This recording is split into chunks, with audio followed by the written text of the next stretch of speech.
Assalamualaikum warahmatullahi wabarakatuh. Kami dari kelompok 8 akan mempresentasikan materi kami yang berjudul Analisis Struktur Organisasi yang akan dibacakan oleh Regita Cahyani. Pertama, saya akan jelaskan tentang pengertian struktur organisasi. Struktur organisasi adalah kerangka atau susunan yang menggambarkan bagaimana suatu perusahaan, lembaga, atau organisasi diatur atau dikelola. Struktur ini menentukan hubungan antara berbagai bagian atau unit dalam organisasi serta mengatur bagaimana tugas, wewenang, dan tanggung jawab didistribusikan di antara para anggota organisasi.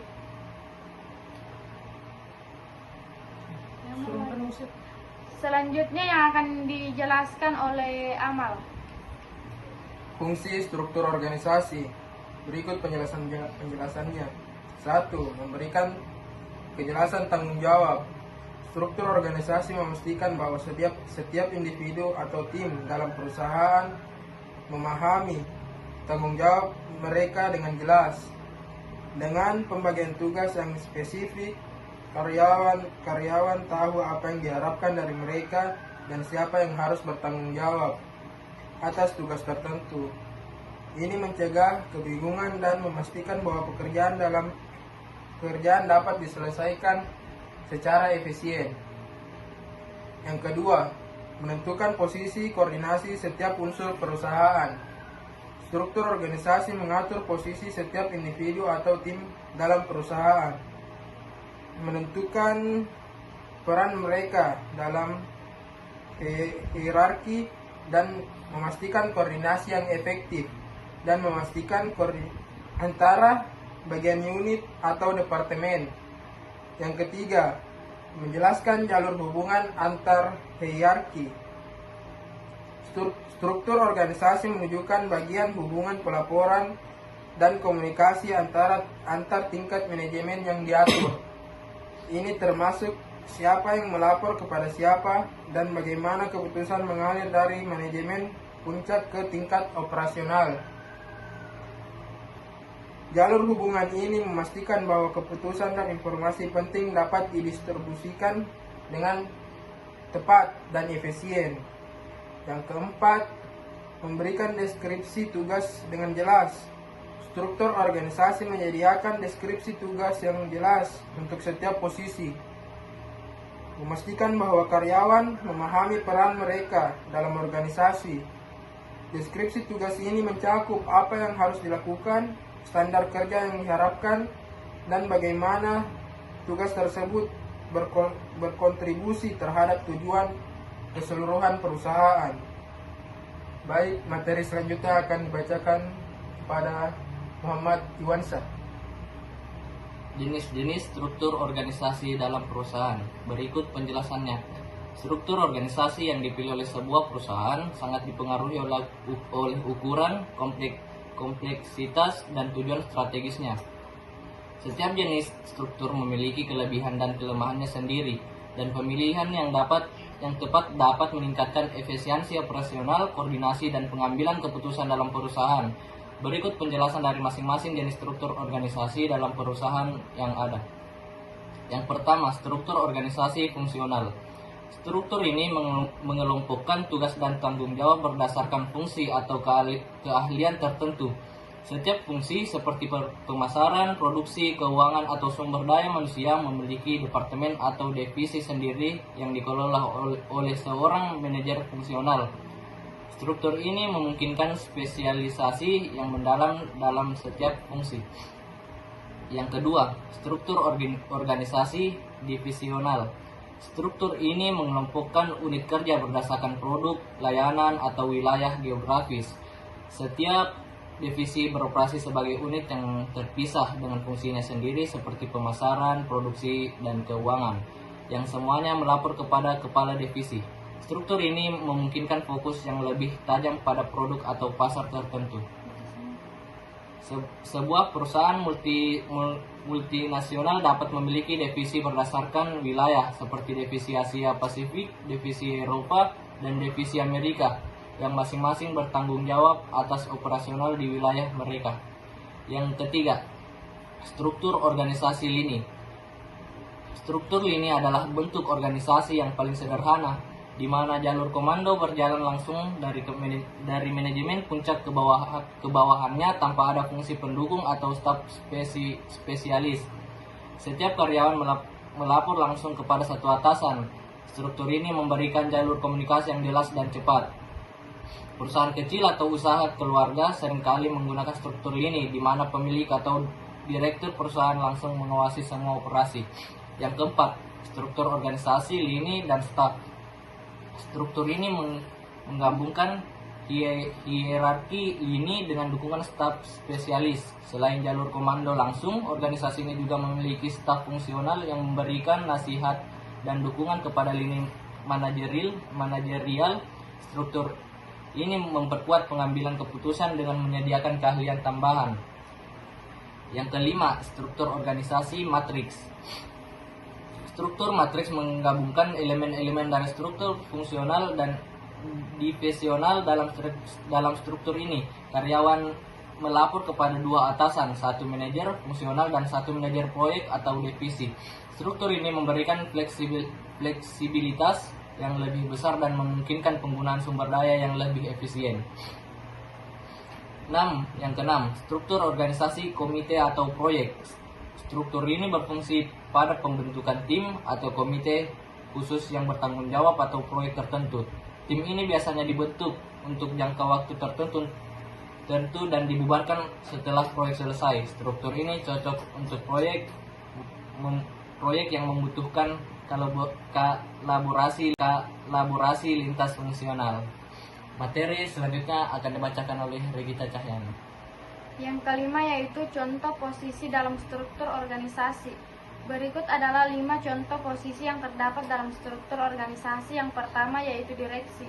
Direksi yaitu puncak dari struktur organisasi yang bertanggung jawab atas pengambilan keputusan strategis. Yang kedua manajer. Manajer yaitu bertanggung jawab atas pengelolaan departemen atau divisi tertentu. Yang ketiga yaitu divisi atau departemen, yaitu unit-unit fungsional yang bertugas untuk menjalankan operasi harian. Yang keempat yaitu supervisor, yaitu pengawas yang mengelola tim operasional langsung. Yang kelima yaitu karyawan staf, yaitu posisi operasional yang melaksanakan tugas-tugas spesifik. Selanjutnya akan dibacakan oleh Amal. 7 tips merancang struktur organisasi. Yang pertama, sesuaikan struktur dengan visi dan misi. Struktur organisasi harus dirancang sedemikian rupa sehingga mendukung pencapaian visi dan misi perusahaan. Yang kedua, buat struktur setelah menetapkan model bisnis. Model bisnis perusahaan menentukan cara operasi dan aliran pendapatan. Yang ketiga, pertimbangkan kemampuan dan talenta karyawan. Struktur organisasi harus mempertimbangkan keterampilan dan talenta karyawan. Yang keempat, pertimbangkan usia karyawan. Generasi yang berbeda memiliki cara kerja dan motivasi yang berbeda. Struktur organisasi yang efektif akan mempertimbangkan usia dan pengalaman karyawan serta menyesuaikan peran dan tanggung jawab yang sesuai dengan fase karir mereka. Yang kelima, hindari posisi yang tidak sesuai kompetensi. Struktur organisasi yang harus menghindari penciptaan posisi yang tidak sesuai dengan kebutuhan nyata perusahaan atau tidak sejalan dengan kompetensi karyawan yang ada. Terapkan self-assessment. Struktur organisasi seharusnya dievaluasi secara berkala untuk memastikan bahwa tetap relevan dan efektif.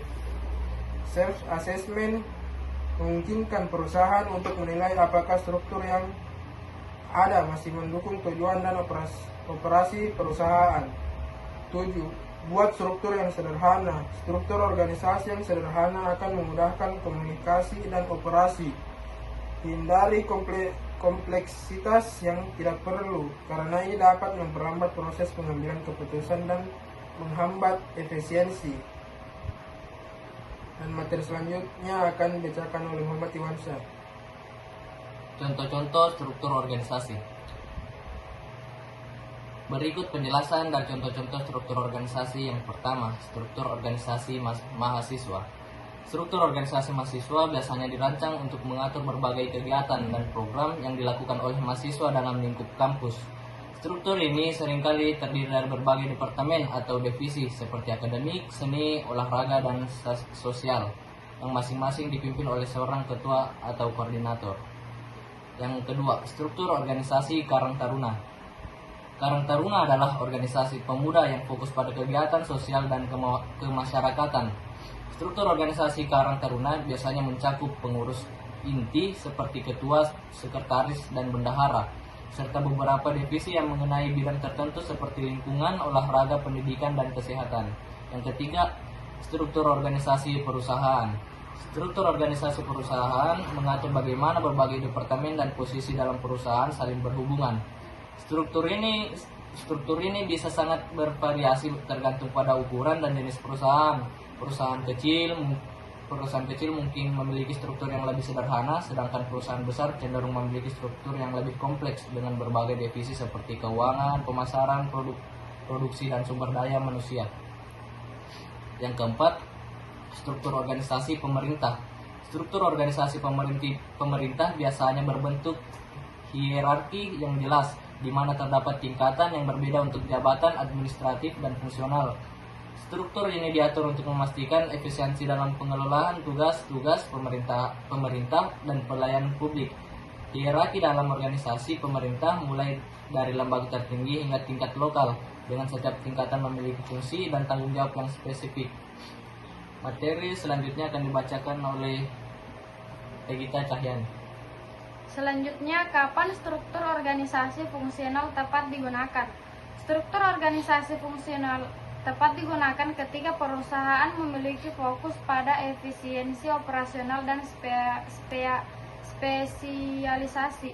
Struktur ini cocok untuk perusahaan yang memiliki proses kerja yang terstandarisasi, di mana setiap divisi atau departemen berfokus pada satu fungsi utama seperti pemasaran, keuangan, atau produksi.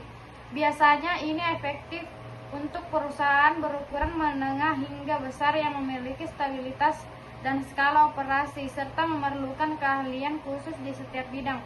Struktur ini juga ideal ketika koordinasi lintas divisi tidak terlalu kompleks dan perusahaan mengutamakan pengendalian biaya serta efisiensi dalam operasional sehari-hari.